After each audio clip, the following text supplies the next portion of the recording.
వెల్లుల్లిపాయలు, పసుపు, అలాగే అల్లము. సో దీంట్లో వాటర్ వేస్తున్నాను.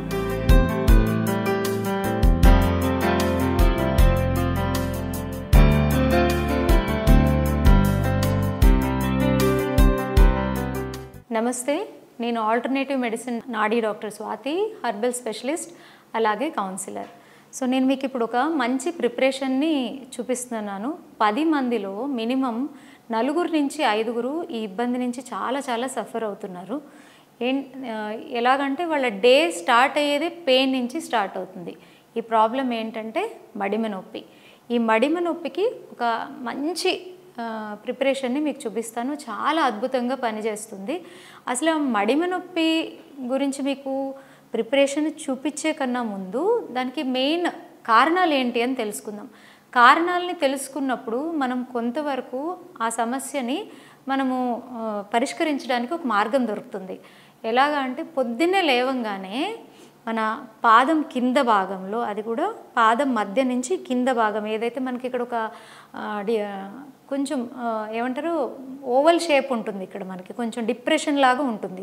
ఈ భాగంలో వాళ్ళకి చాలా నొప్పి ఉంటుంది.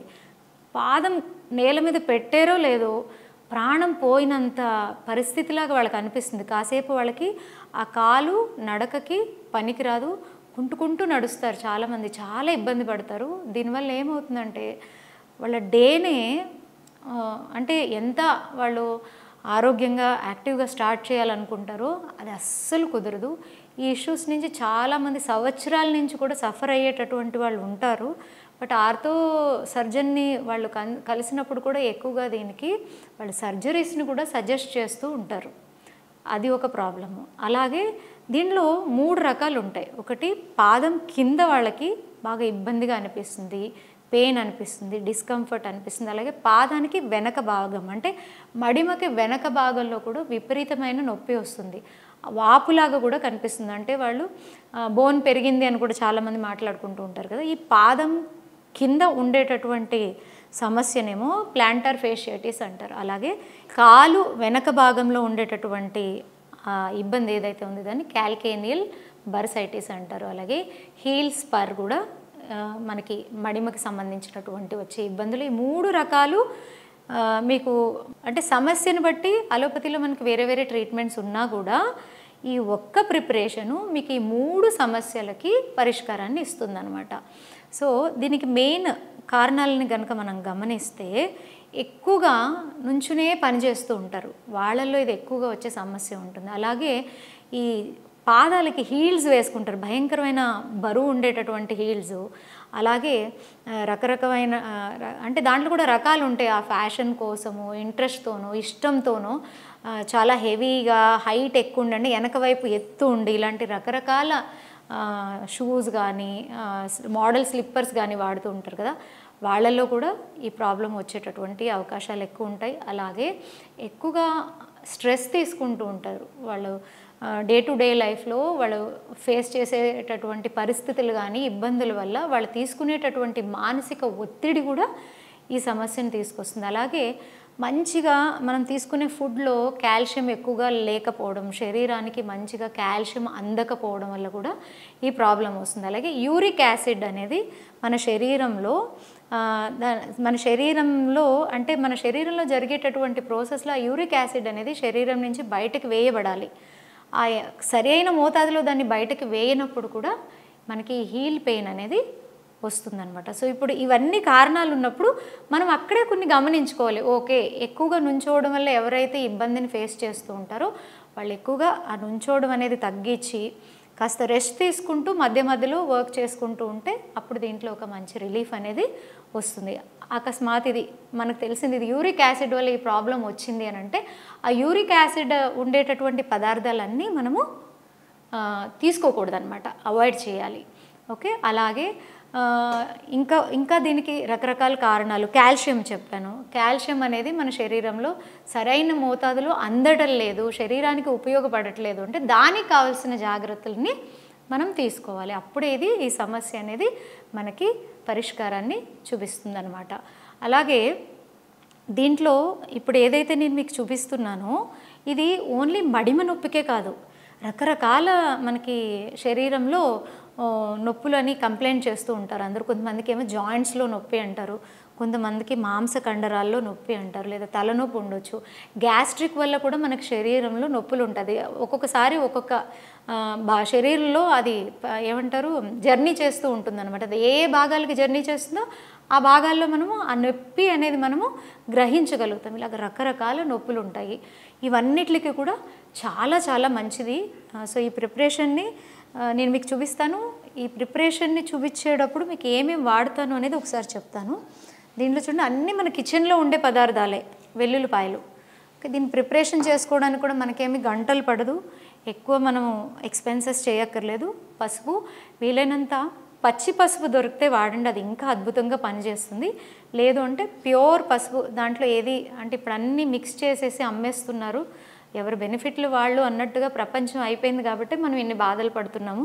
సో దీన్ని కూడా ప్యూర్గా తయారు చేసినటువంటి పసుపు, చాలామంది పసుపు కొమ్ములు ఎండబెట్టుకొని కూడా తయారు చేసుకొని ఆ ప్యూర్గా కూడా ఇంట్లో వాడుతూ ఉంటారు. అలాంటి దానికి ఏమీ ఇబ్బంది ఉండదు. సో అది ఆ ప్యూరిటీ ఉండేలాగా చూసుకోండి. అలాగే అల్లము. సో ఈ మూడే మూడు పదార్థాలు అద్భుతమైన మనకి ఔషధంగా ఇది మనము తయారు చేసుకోవచ్చు.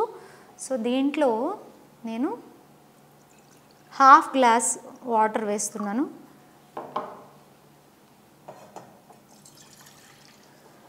సో మనం గ్యాస్ ఆన్ చేసుకుందాము.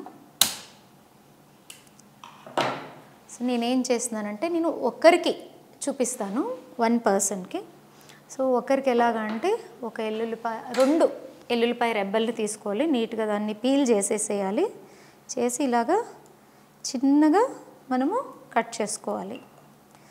ఓకే, సో ఇలాగా కట్ చేసుకొని రెండే తీసుకున్నాను నేను, ఒక్కరికి చూపిస్తున్నాను నేను. అలాగే అల్లం ఉంది కదా, అల్లం ఒక ఇంత స్మాల్ పీస్, దీన్ని కూడా మనం ఇలాగా చిన్న చిన్న పీసెస్ లాగా కట్ చేసేసుకోవచ్చు.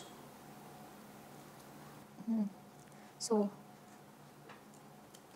ఓకే, ఇలా కట్ చేసిన తర్వాత పసుపు నేను చూడండి ఇలాగ ఒక 1/2 స్పూన్ అంతే దీన్ని తీసుకొని దీన్ని నేను ఈ బాయిల్ అవుతున్న వాటర్లోకి వేసేస్తున్నాను. ఓకే, మంచిగా దీన్ని బాయిల్ అవ్వడానికి వదలాలి. సో ఇలాగా దీన్ని ఒక 5 to 10 minutes బాగా మరిగిన తర్వాత దీన్ని మనము అలా మళ్ళీ వడబోసుకొని దీన్ని తాగొచ్చు. దీంట్లో వడబోయాల్సిన అవసరం కూడా ఉండదు. ఎవరైనా కొంచెం దాన్ని ఏదైతే పీసెస్ ఉన్నాయో అవి కంప్లీట్గా కరగవు కాబట్టి కొంతమందికి చివ్ చేయడానికి తీసుకోవడానికి ఇష్టపడరు, కొంతమందికి వెల్లుల్లిపాయ స్మెల్ కూడా ఇష్టపడరు. అటువంటి వారు కొంచెం హనీ ఏదైనా మిక్స్ చేసి తీసుకోండి. సో ఇది బాగా బాయిల్ అయిన తర్వాత మనం దాన్ని తాగి ఏదైతే ఇంగ్రీడియంట్స్ ఉన్నాయో దాన్ని చివ్ చేస్తే ఇంకా ఇంకా మంచిది. సో ఇది మీకు మడిమ నొప్పికి ఇది అద్భుతమైన రామబాణంలాగా పనిచేస్తుంది.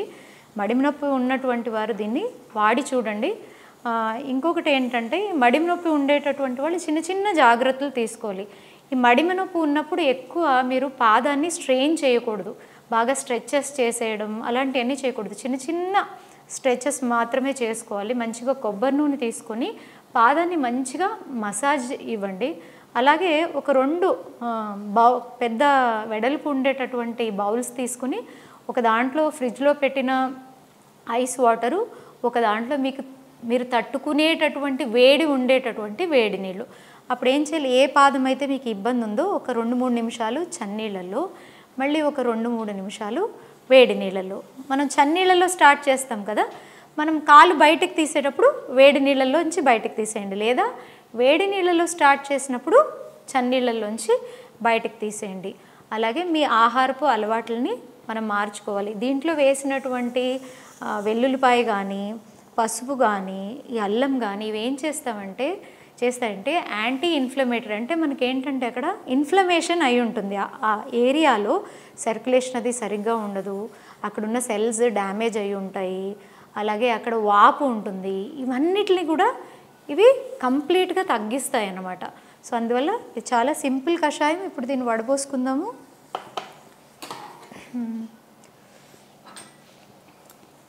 నేను బంద్ చేసేస్తున్నాను గ్యాస్ని. గ్యాస్ ఆఫ్ చేసి నేను మంచిగా ఇలాగా ఓకే ఇలాగా కషాయంలాగా చేసుకొని రాత్రిపూట తాగండి. మడిమ నొప్పి ఉండేటటువంటి వాళ్ళు పొద్దునకి చాలా రిలాక్సేషన్ వస్తుంది. పొద్దున తాగకూడదు అని ఏం లేదు, బట్ రాత్రి తాగితే ఆ పీస్ఫుల్నెస్ మంచిగా రిలాక్స్ అవుతారు కాబట్టి బెనిఫిట్ ఎక్కువగా ఉంటుంది. దీన్ని ఇంకొకలాగా కూడా చేయొచ్చు, ఇలా కషాయంలాగా చేయొచ్చు. లేదా మీకు పచ్చి పసుపు కొమ్ములు అవైలబుల్ ఉన్నాయనుకోండి, ఇవన్నీ కూడా సమమోతాదులు, అంటే ఒక్కొక్క స్పూన్ తీసుకుంటారో 2 స్పూన్లు తీసుకుంటారో మీ ఇష్టము. మంచిగా ఆవు నెయ్యిలో వేయించి, అవకాశం ఉంటే కొంచెం దానికి ఆనియన్ టొమాటో కూడా వేసుకుంటే మంచి టేస్ట్ వస్తుంది.